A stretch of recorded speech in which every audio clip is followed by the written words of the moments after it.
Everyone, and welcome back to yet another video, where today I will be explaining LOTM Episode 10. Without further ado, let's get started. The episode starts very depressing, with everyone mourning the death of old Neil. Klein looks through old Neil's notebook in which he tried to decipher Roselle's diary, but suddenly a letter comes to Klein. It's from Mr. Azik, who says that he is traveling to Backlund to see if he can try to recover more of his lost memories. Mr. Azik also says that the mastermind behind the coincidences might get more loosened up after he leaves, so it might be easier to catch the mastermind. But it's also very dangerous at the same time. Nevertheless, Klein finds a copper whistle inside the letter. Klein's captain approaches, and in trying to clean everything up, a strange slip of paper falls out of a notebook. Turns out it is a portrait, and of a highly wanted beyonder, an archbishop who lost control and stole a sealed artifact and vanished. His name is Ince Zangwil.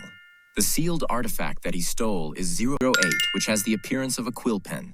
Captain Dunn explains that when a Beyonder loses control and dies, they will leave behind something rich with Beyonder powers.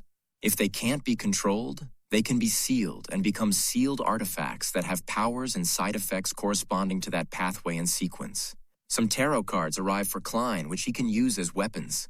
Dunn says a Sequence 6 spirit guide will come help Klein later tonight to learn some information. He shares a moment with his siblings and then attempts to blow the copper whistle, which apparently summons Azik's messenger. In Klein's spirit vision, the messenger appears. But the messenger suddenly leaves after sensing another messenger on their way here. Turns out it's Daly, who successfully advanced to Sequence 6 and will teach Klein in place of old Neil. She talks to Klein about the mind world and how it can be entered and other spiritual stuff, and then Captain Dunn arrives to take Klein on a mission. They go to a mental asylum where apparently a person named Hood Eugen was pretending to be crazy in the asylum, but then he really did go crazy, accidentally revealing some of his powers as a Sequence 7 psychiatrist of the spectator pathway.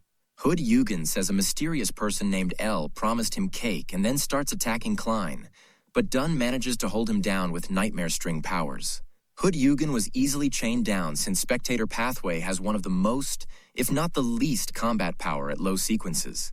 Klein enters the spirit world, and then proceeds to enter Hood Eugen's mind world. Turns out Hood Eugen is from the Psychology Alchemists and was in close relation to L, who is revealed to be Lenivis. Klein asks Hood Eugen what Lenivis told him, and Hood Eugen tells what Lenivis said exactly. Lenivis said that Hood should be able to see the powerful existence backing Lenivis, and that if he helped Lenivis in what he wanted, Hood Eugen would receive powerful Beyonder information and divinity. Basically, Lenivis the swindler spouted a bunch of nonsense and made Hood Eugen do what he wanted. The help he provided seemed to be of an altar and something resembling the true creator. Klein manages to escape while Hood Eugen is losing control in his mind, and he is subdued. Klein tells Dunn of what he saw in the dream. It seems the Psychology Alchemists are working with the Aurora Order. Dunn comes to the conclusion that they must reinvestigate Lenivis. The episode jumps to another storyline in which a person named Mr. Maynard was mysteriously killed. Apparently, Madame Sharon, a famous socialite in Tingen, was last seen with him. Mary Maynard, Mr. Maynard's wife, is angry because the police are not investigating Sharon. The Nighthawks go to investigate the dead body of Mr. Maynard, who was apparently connected to Lenivis. Klein goes above the gray fog to divine if Madame Sharon is a powerful Beyonder and other things, but it is interfered with, leading Klein to believe she might be connected to the mastermind. Afterwards, we see a city in a large storm, in which a young boy is covered in blood and is praying to a mystical object. Mysteriously, it lights up a crimson star in the gray fog, and during the tarot meeting, Klein summons the boy in the gray fog, who apparently is related to the Forsaken Land of Gods. Klein invites him to join the tarot club, and the boy chooses the Sun tarot card. Anyways, that's it for now.